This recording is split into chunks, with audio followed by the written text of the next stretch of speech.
Muito bem, estamos agora na nossa aula de número 35. Estamos quase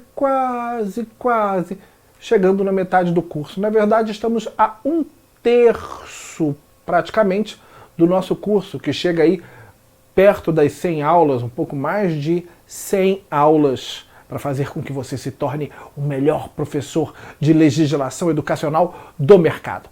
Na aula de número 35, vamos falar do artigo 11 da LDB, aquele que trata das incumbências dos municípios. Isso mesmo, incumbência do município. Então, o 11 começa com o seu inciso primeiro, que nos diz que os municípios incumbir-se-ão de organizar, manter e desenvolver os órgãos e instituições oficiais dos seus sistemas de ensino, integrando-os às políticas e planos educacionais da União e dos estados, por óbvio, porque eles não podem ter políticas e planos educacionais distintos, ou, na verdade, na contramão dos planos e das políticas estaduais e nacional. Então o município tem que ter um plano municipal de educação? Tem.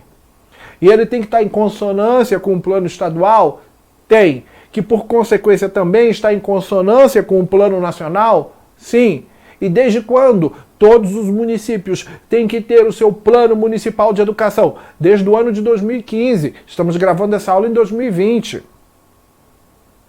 Por quê? Porque a Lei 13.005 de 2014, o Plano Nacional de Educação, estabeleceu o prazo de 1 ano para que o Distrito Federal, os estados e todos os municípios da federação fizessem seus respectivos planos educacionais. Vimos isso na aula de número 34, quando falamos das incumbências dos estados. Muito bem. Dando continuidade, incumbe aos municípios organizar, manter e desenvolver os órgãos e instituições oficiais dos seus sistemas de ensino. Então, podemos dizer aqui que estamos fazendo uma referência ao artigo 18, isto mesmo, ao artigo 18 da LDB. O artigo 18 traz para a gente os componentes do sistema de ensino municipal. Os sistemas municipais de ensino compreendem: inciso 1º, as instituições de ensino fundamental e médio de educação infantil mantidas pelo poder público municipal. Inciso 2º, as instituições de educação infantil criadas e mantidas pela iniciativa privada. E inciso 3º, os órgãos municipais de educação. Vamos ampliar um pouco isso aí. Ampliando. Pronto, agora ficou mais visível. Então os sistemas municipais são formados, primeiro, inciso 1º lá na ponta, pelas instituições de ensino fundamental, médio e educação infantil mantidas pelo poder público municipal. Inciso 2, pelas instituições de educação infantil criadas e mantidas pela iniciativa privada, e inciso 3º, pelos órgãos municipais de educação. E aí você pensa, professor, o senhor pode me dar um exemplo de órgãos municipais de educação? Aí geralmente os professores que dão aula disso vão para o clichê. A Secretaria Municipal de Educação. E quando muito, falam aí do Conselho Municipal de Educação. Não conseguem citar mais do que 2 órgãos integrantes da educação do município. Mas temos muitos outros, como por exemplo o Conselho Municipal de Acompanhamento e Controle Social do Fundeb, que é um órgão de natureza municipal, que lá na lei do Fundeb determina que seja criado e coordenado pelo município. Temos o Conselho Municipal de Alimentação Escolar. A maioria dos municípios de médio a grande porte possuem um Conselho Municipal de Alimentação Escolar. Temos as coordenadorias regionais, as delegacias regionais ou locais. Todos são órgãos do sistema municipal de ensino, que podem ser dados como exemplo na sua aula. Dando continuidade, vamos para o artigo 11, inciso 2. Incumbe aos municípios estabelecer ação redistributiva em relação às suas escolas. Isso é um grande advento. Isso é uma grande novidade em matéria de legislação educacional, porque a Secretaria de Educação pega o dinheiro ou recursos, aportes técnicos e repassa para a regional. E a regional repassa isso para as escolas, fazendo assim com que o município exerça a ação redistributiva em relação, sim, às suas escolas. Isso se pauta no chamado princípio da equidade na distribuição dos recursos. Se em uma questão de prova, principalmente de natureza discursiva, você ouvir falar do princípio da equidade na distribuição dos recursos, estaremos falando justamente dos municípios exercendo a ação redistributiva em relação às suas escolas, com o intuito de abastecê-las de insumos, gêneros físicos e até mesmo de dinheiro para determinadas atividades locais que a escola precise desenvolver dentro dos termos das leis de gestão financeira. Perfeito? Dando continuidade, vamos para o inciso de número 3. Incumbe aos municípios baixar normas complementares para o seu sistema de ensino. É novidade? Não. Já estudamos isso. Estudamos isso na aula anterior, na aula de número 34. Esta é uma norma comum entre os municípios e os estados membros da federação. Estudamos que incumbe à União estabelecer as normas gerais, enquanto incumbe aos estados e aos municípios estabelecerem normas complementares para os seus respectivos sistemas de ensino. Os estados vão estabelecer normas complementares no âmbito regional e os municípios vão estabelecer normas complementares no âmbito local. Essa é a ideia principal. E a gente tem que levar em conta o seguinte: um município, quando vai estabelecer as suas normas, vai fazer isso através de dois órgãos, através do executivo e através do legislativo. O executivo vai estabelecer normas através de seu prefeito, que vai baixar decretos em matéria de educação, por exemplo. Vimos, por exemplo, que no Rio de Janeiro, em São Paulo e em grandes municípios do país, no ano de 2020, várias escolas fecharam. Na verdade, todas as escolas fecharam. O prefeito do Rio de Janeiro, o Crivella, por decreto, norma emanada pelo prefeito, poder executivo, fechou as escolas por medida de segurança sanitária em face à pandemia do Covid-19. O prefeito de São Paulo, Covas, também mandou fechar todas as escolas da rede municipal da cidade de São Paulo, por decreto. Então, o município estabelece normas através do executivo. O executivo vai fazer essas normas geralmente através de decreto ou através do Conselho Municipal de Educação, CME, Conselho Municipal de Educação, através de resoluções. Então, um Conselho Municipal de Educação pode estabelecer, por exemplo, diretrizes curriculares locais para determinadas etapas ou modalidades de ensino. Não temos as diretrizes curriculares nacionais para a educação?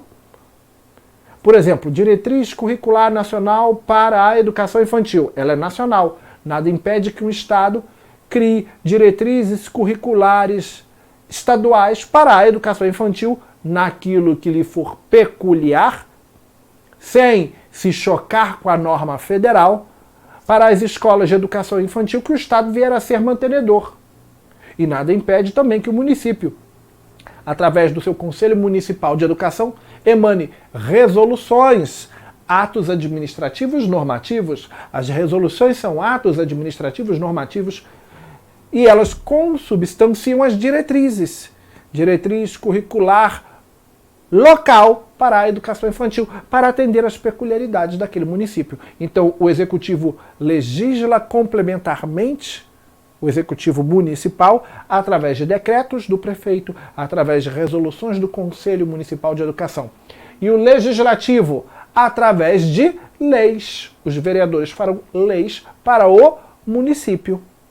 Leis municipais para o Legislativo, decretos, resoluções, portarias, instruções normativas para o Executivo. São através destes instrumentos que eles vão atender à demanda deste inciso. O estabelecimento de normas complementares para os respectivos sistemas de ensino. Inciso 4. Incumbe ainda ao município autorizar, credenciar e supervisionar os estabelecimentos do seu sistema de ensino. A norma do inciso 4 não é novidade para a gente. Já estudamos ela 2 vezes, quando falamos do artigo 9º, inciso 9, quando falamos do artigo 10, inciso 4. E aí a gente também viu, principalmente quando falamos lá na primeira aula, na aula de número 33, do artigo 9º, inciso 9, esse que está aqui atrás de mim, falamos da competência do município, artigo 11, inciso 4, e informamos que ela está contida nas competências que são comuns entre a União e os Estados. Então você apenas relembra o seu aluno desse quadro aqui, perfeito?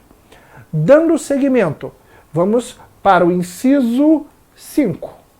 E eu vou trabalhar ele da mesma forma que trabalhei um dos incisos do artigo 10. Da aula anterior, de número 34, através de uma pergunta. Está aí a pergunta. Segundo disposição constitucional vigente, os municípios da federação oferecerão com prioridade o município oferece ensino fundamental e ensino médio? Com prioridade. Onde é que está a prioridade do município? O ensino médio? Onde é que está a prioridade do município? No ensino fundamental, letra C? Onde é que está a prioridade do município? Letra D, ensino fundamental e educação infantil? Ou na letra E, educação infantil? Dá uma pausa no vídeo, pensa um pouco. Pausou? Não pausou? Pausa, pensa. Beleza, pausou, né? Pelo amor de Deus.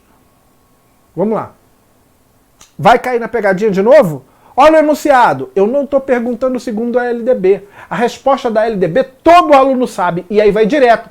O município atuou com prioridade no ensino fundamental. Aí o aluno quebrou a cara.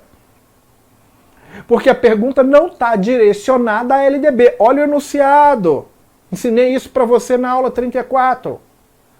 É segundo disposição constitucional vigente. O que está escrito na Constituição? Na Constituição está escrito lá no artigo 211, parágrafo 2º, que os municípios atuarão prioritariamente no ensino fundamental e na educação infantil. Murado, mas eu li em algum lugar que a prioridade do município era o ensino fundamental. Verdade, você leu aonde? Na LDB, no artigo 11, inciso 5º, que é o que a gente está trabalhando aqui. Que os municípios vão oferecer educação infantil, tá? Oferece educação infantil em creche e pré-escola, mas com prioridade o ensino fundamental. E aí você vê que a prioridade do município, segundo a LDB, é o ensino fundamental. Mas a prioridade do município, segundo a Constituição, é o fundamental e a educação infantil. Então volta na questão. O gabarito é a letra D de dado. Resposta. Letra D, porque eu pedi a prioridade segundo a Constituição. E segundo a Constituição, a resposta está no artigo 211, parágrafo 2º. A prioridade do município está no ensino fundamental e na educação infantil. Hammurabi, e se a pergunta fosse feita segundo a LDB? Aí a resposta não seria letra D, e sim letra C. Apenas o ensino fundamental. É importante que você perceba essas diferenças. Se você realmente quer ter sucesso no seu concurso e quer dar aquela aula de LDB. Ainda falando do inciso 5º, você percebe que depois do grifo amarelo, o município tem a possibilidade de atuar em outros níveis de ensino. Permitida a atuação em outros níveis, isso é, o município pode criar uma escola de ensino médio, o município pode criar até uma universidade, uma instituição de educação superior, afinal ele pode atuar em outros níveis de ensino, mas ele só pode fazer isso quando estiverem atendidas plenamente as necessidades de sua área de competência. Qual é a área de competência do município? Opa, cuidado! A área de competência do município não é só o fundamental, não. Fundamental é prioridade, mas a área de competência dele, além do fundamental, é a educação infantil. Tá ali, ó, creches e pré-escolas. Área de competência do município segundo a LDB: educação infantil e ensino fundamental. Prioridade segundo a LDB: somente o fundamental. Cuidado, olha a pergunta. Repetindo, qual é a área de competência do município em matéria de educação segundo a LDB? A área de competência, educação infantil, veja ali em cima, está escrito creche e pré-escola. E ensino fundamental, são suas áreas de competência. E qual é a prioridade? Segundo a LDB, a prioridade é o fundamental. Prioridade, fundamental. Área de competência do município segundo a LDB, fundamental e educação infantil. Prioridade do município segundo a Constituição. Segundo a Constituição, prioridade fundamental e educação infantil. Prioridade, segundo a LDB, só ensino fundamental. Área de competência, segundo a LDB, fundamental e educação infantil. Por consequência, área de competência, se eu perguntar em provas, ou se o seu examinador perguntar em prova, segundo a Constituição, acaba também sendo o ensino fundamental e a educação infantil. Problema nenhum. Perfeito? Então, só para você entender bem, é permitido ao município, tá aí a figura do município, desde que ele tenha atendido completamente as suas demandas na sua área de competência. Qual é a área de competência? É a creche e a pré-escola, educação infantil, e o ensino fundamental. Atuar em outros segmentos, como por exemplo a educação superior. Mas para que ele chegue lá no topo na educação superior, ele tem que atender completamente à demanda no ensino fundamental e na educação infantil. E isso fica mais do que claro aqui nesse dispositivo.